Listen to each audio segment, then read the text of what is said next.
Good day, and thank you for tuning in 3D, the Daily Divine Direction broadcast. For all of our new listeners and viewers who are tuning in for the very first time, I'm Pastor Pope, and thank you for allowing us to come into your viewing environment. We are here with you every Monday through Friday from 12:30 p.m. until 1 p.m. Eastern Daylight Time, scheduling permitted, to address whatever topics you might like to discuss, whatever issues of life you find challenging or that you find difficult to navigate. We are here for you to discuss careers, finances, entrepreneurship. You can discuss dating, relationships, marriage, divorce, raising children, blending families, whatever's in your heart, whatever's on your mind. God is concerned about that which concerns you. So we are here live in 3D, the Daily Divine Direction broadcast, which is brought to you daily by Fiji Water, Earth's finest water. You may already know that Fiji water comes from Fiji. However, did you know that it is created by nature? It is untouched by man. It starts as a tropical rainfall which slowly filters through layers of volcanic rock. The water collects in a natural artesian aquifer where it is bottled right at the source, free from human contact until you unscrew the cap. Fiji Water, Earth's finest water, will be delivered right to your front door when you subscribe for delivery, and you'll save money at FijiWater.com. This is Earth's finest water. And for those of you who continue giving on the give segment of our app at New Life-Delaware, and those of you that have made a weekly or monthly commitment to support the broadcast, we thank you for your commitment and your support. We don't take that for granted. We are thankful that you continue giving on our app at New Life-Delaware and on our website on the contribution page at newlifeministriesinternational.com.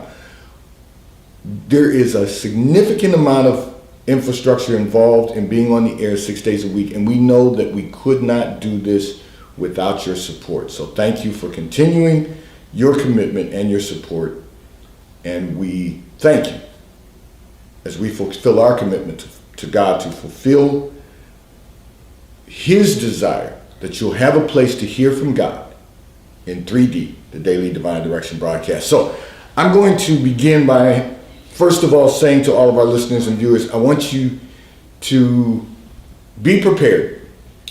This week, the first Thursday of the month, we will have with us our licensed and our monthly contributor, Rebecca Buva, licensed and registered dietitian and nutritionist. Will be responding to all of the questions that you had sent in by communication previously during the month so that we can allow Rebecca to address them for us. And go on her website at BeccaTheDietitian.com. You will see all that she has to offer so that you can become a client of BeccaTheDietitian.com. She accepts Independent Blue Cross and Blue Shield. She accepts Highmark Blue Cross and Blue Shield. She takes Aetna, Medicare, and I believe there's one other, but I want to encourage you to go on and look on her website, BeccaTheDietitian.com, and see how you can become a client. Take advantage of your insurance offerings to receive a nutritional plan, a diet and nutritional plan from BeccaTheDietitian.com. But she will be with us live right here in 3D this Thursday, the first Thursday of every month, right here from 12:30 p.m. until 1 p.m. Eastern Daylight Time. I also want to say to all of our listeners and viewers, okay, so we are in the process of expanding our platforms once again to include internet radio. So we're going to be on freeradionetwork.com. We are finalizing everything to be up and operable in the coming months. So just be prepared. Encourage everyone to tune in 3D, the Daily Divine Direction broadcast. All of your family, friends, coworkers, and colleagues, get everyone on board. We want to make certain that everyone has the opportunity to enhance the quality of their life and experience the fullness of God in our everyday lives. I'm going to address a communication that came in from one of our listeners and viewers who indicated that you feel that you and your husband have outgrown one another. The children are grown now, and the two of you no longer have anything in common. So Let me first begin by saying this. That's not true. It's not a true statement. Are there some growth differences? Perhaps, but I'll get to those in a moment. You cannot just say that the two of you no longer have anything in common, because you have, first of all, the life that you've built, you have in common. That's the first thing. There's no abuse going on. There's no nonsense going on. There's no drama. So you have the life that you built together in common. Second, your marriage and your life that you built together in common. Secondly, you have your children in common. So you cannot say, and this is, everything begins with language, and this is why I want to make certain that all of our listeners and viewers hear this also.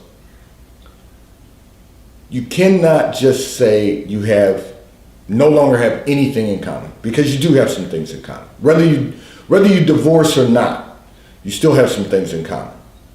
Now, having said that, this is what happens when people marry without purpose. This is what happens when we don't understand what God has appointed and purposed for our lives. So you got married some time ago. Your children are now grown. Both of you are growing not only at a different pace, but you're growing in different directions. What you have to decide is if you can remain married, enjoy the quality of life that you built together, and still grow in opposite directions. Or you can sit down and decide that the two of you are going to focus on one purpose and one purpose only. That doesn't imply that you won't have things that each of you enjoy doing alone. It just implies that you're going to find a purpose that you both can believe in and pursue. The Bible says, how can two walk together unless they agree?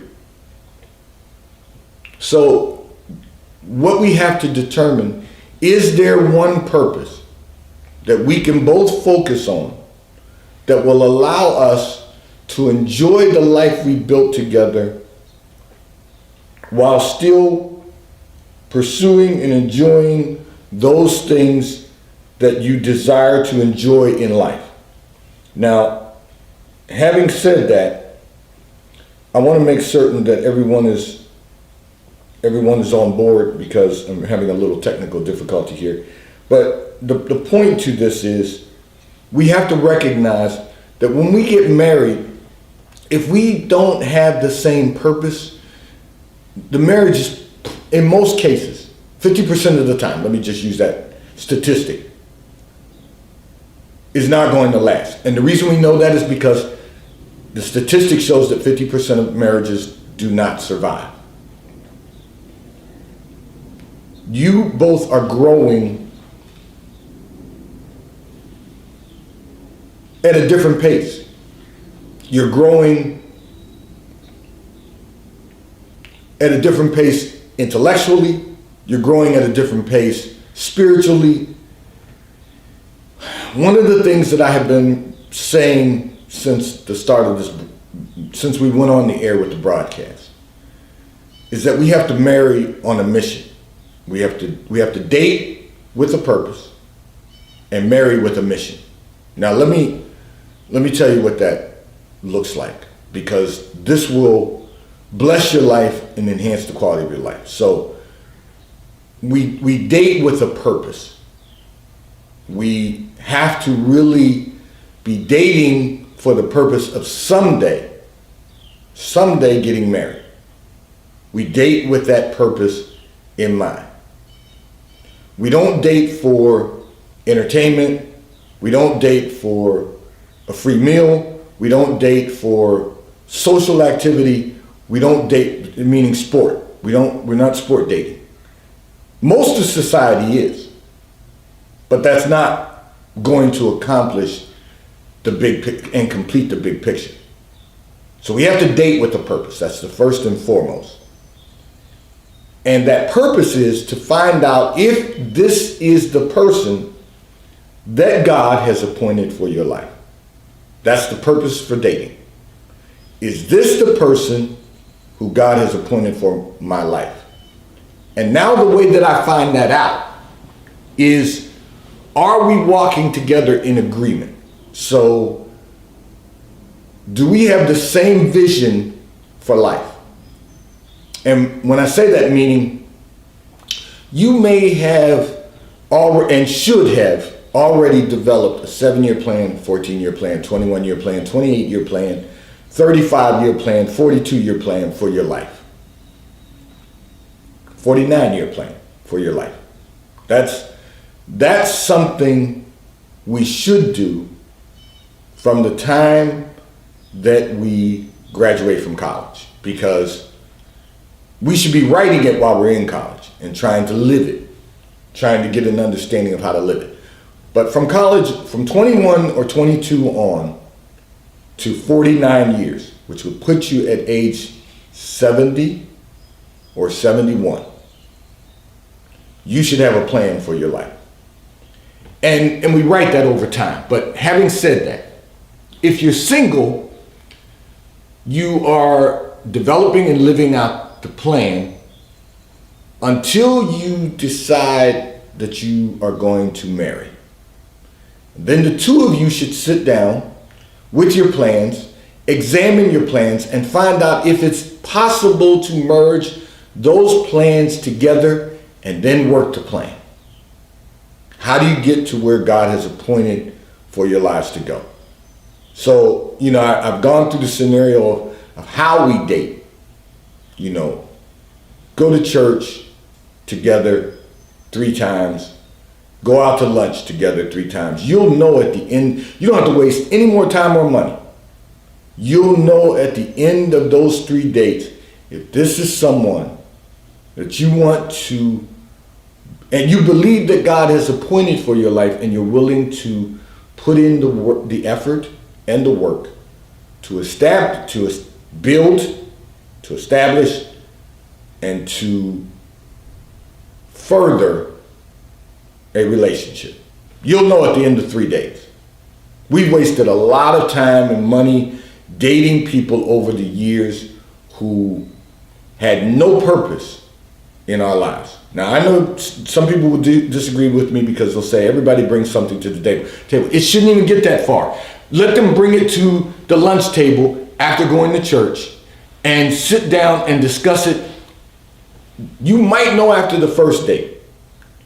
You'll probably know after the second date. You'll definitely know after the third lunch date. And if you can't decide after the third lunch date, it's time to count your losses. It's time to move on, because it's not who God has appointed for your life. But when you have married, you have built a life together, you have raised your children together, you now have something in common. But you have to decide if you want to remain married, if that is the person that God has appointed for your life. Because we don't want to just be exercising our free will. We don't want to just be in a position to exercise God's permissive will. We want to be in a position to experience God's perfect will. So you can't just say you don't have anything else in common. What you have to decide is, can we determine a purpose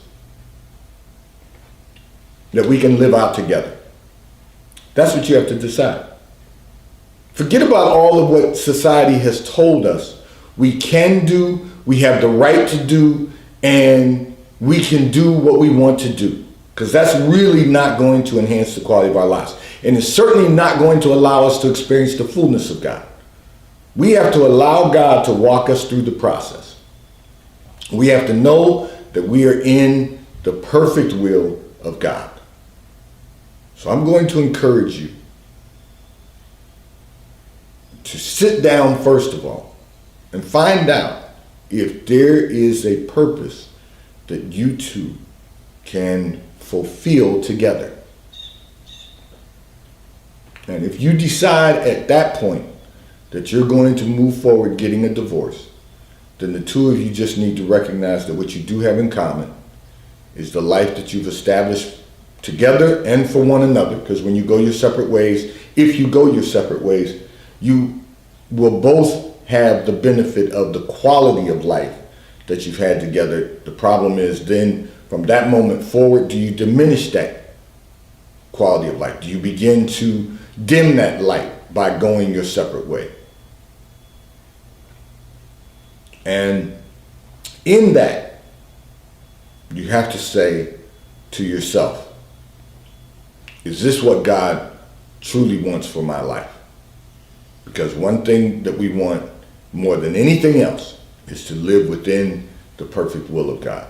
This segment of the broadcast is brought to you by T-Mobile, America's largest and fastest 5G provider at no extra charge. So if you are not currently a T-Mobile customer, you may call or text on the T-Mobile call or text line at 267-992-1424. You cannot have been a T-Mobile customer for the previous 90 days.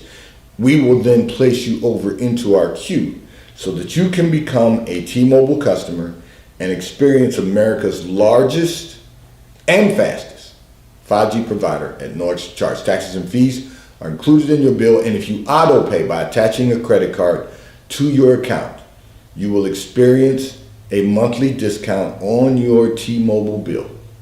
At T-Mobile, America's largest and fastest 5G provider at no extra charge. I'm going to address another communication that came in from one of our listeners and viewers who indicated that your parents just separated during COVID after being married for 35 years. Your father and your mother both at 60 years of age do not know where to begin with the new dating environment. So let me first of all say this. You've had a conversation with your father. Your father's telling you he's ready to start dating again.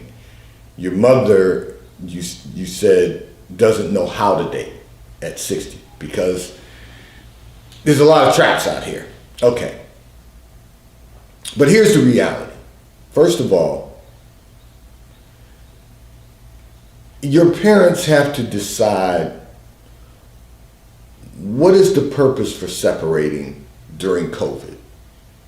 You know, you didn't say this in your communication, but God allowed me to see in that secret place of your life. So your mother's still in the house.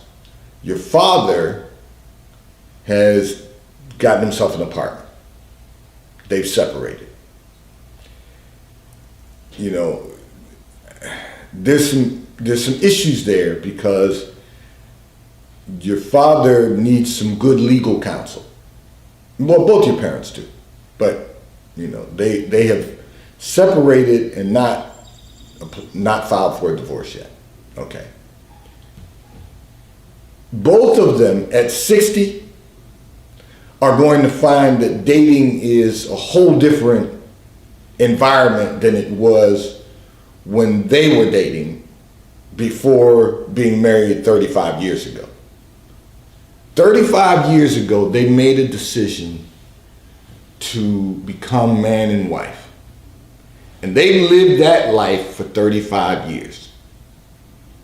Now, part of the issue is that they've been finding it challenging living in a pandemic. I get it. Let me make certain everyone's clear on this. The pandemic has had an impact on everyone in some way. It could be positive, it could be negative. But it's had an impact in some way because it has been a new dynamic for everyone. Having said that, making a decision to separate during COVID, and now your father has gotten an apartment, at least an apartment. You didn't say this in your communication. God allowed me to see in that secret place of your life. You invited him to come and live with you until they could work out all their dynamics. He made the decision to get an apartment. And he signed a lease for 1 year. That implies they have 1 year to determine whether or not they can get back to a place of emotional and mental stability before they file for a divorce. Because contrary to popular belief, even though you can drop the filing, you really can't unring the bell of the emotional change that occurs in both of your minds when you file for a divorce. You can't unring that bell. The only thing you can unring is you can take back the filing. People have gotten divorced and gotten remarried again. That's a whole nother topic. But the reality is, emotionally and mentally, it's going to have an impact. So before and I'm going to encourage you to encourage them to view this broadcast.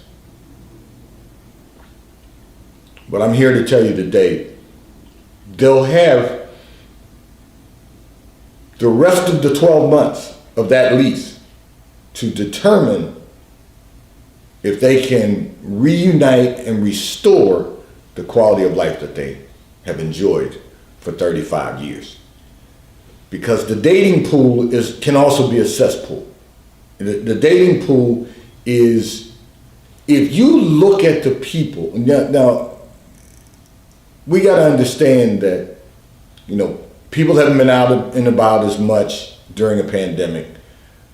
But if you look at the lives of the people who are out there still dating, still hitting the clubs, still doing all of the things that the next generation is doing, do you really want to be out there at 60? That's what you got to ask yourself. That's the decision they're going to have to make. And they've got a year to figure that out.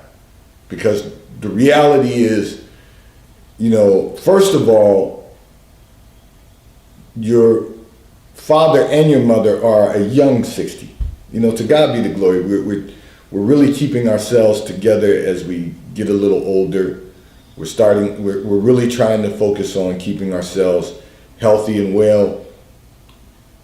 And yes, 60 can be the new 50, but you're still 60, which means you bring a lot of life experiences and a lot of life decisions to the table that, unless you're dealing with another 60-year-old, maybe 50 to 60, people are not going to be able to understand, and they're not living the way you live.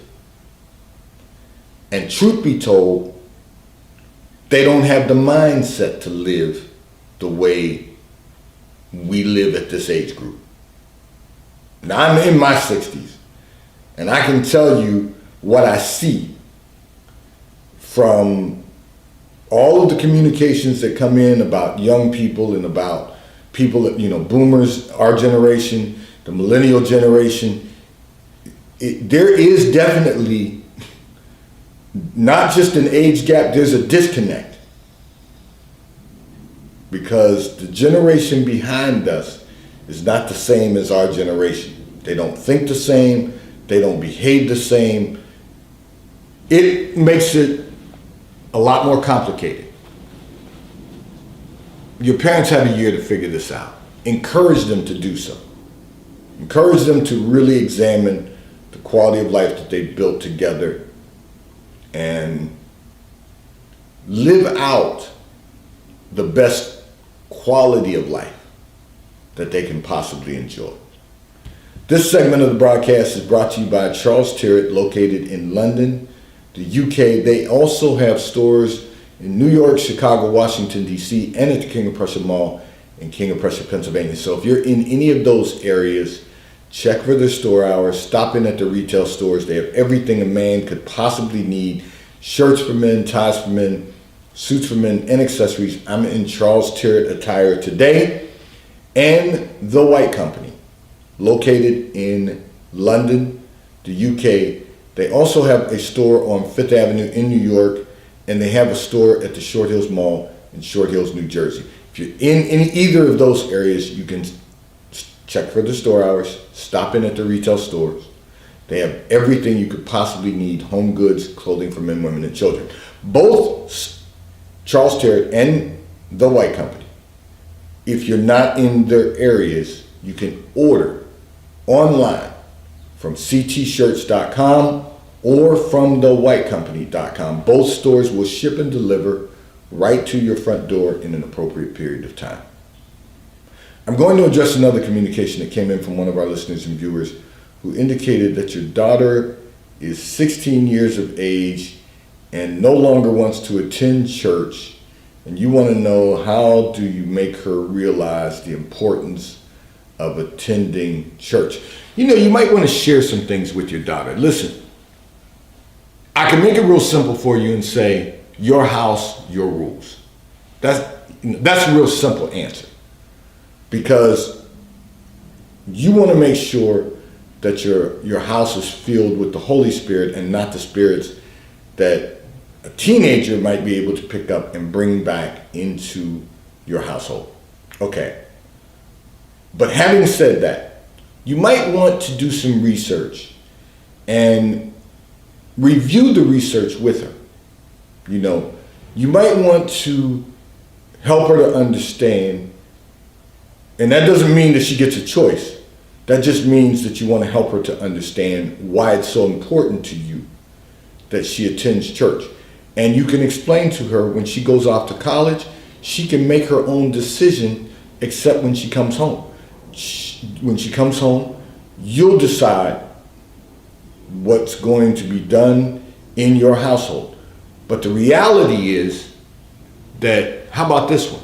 Students perform at a higher rate, at a higher level, when they attend church on Sunday morning, or when they attend church on Sundays. They perform academically at a higher level. Students have less emotional and psychological problems when they attend church on Sundays. Saturdays or Sundays, whatever your religion might be, but I happen to know you're a Christian. You're not in my area, but you know, we, in the communication exchange, you shared some concerns that you have.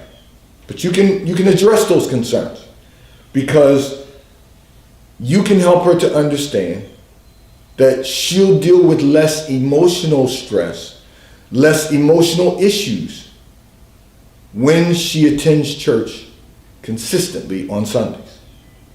You can also explain to her that the structure and discipline of being in church on Sundays will help her to prepare for saving money, investing, and building wealth that will enhance the quality of her life.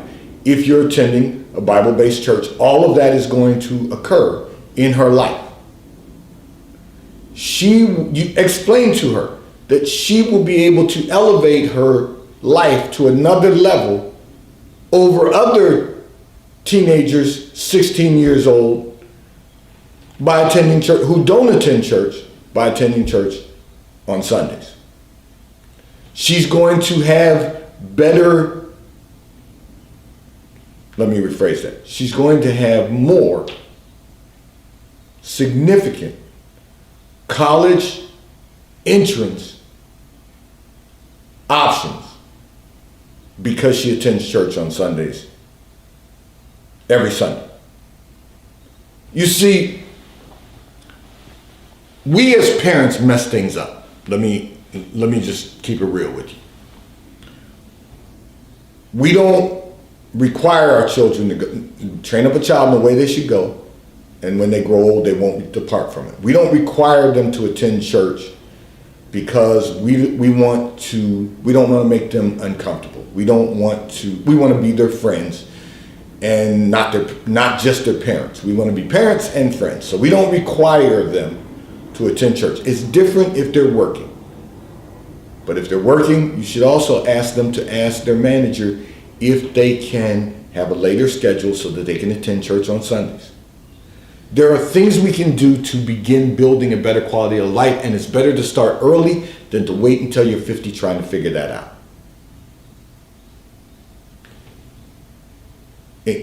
Do some research and share the information with her so she will have a better understanding of why you want her to be in church on Sundays every Sunday.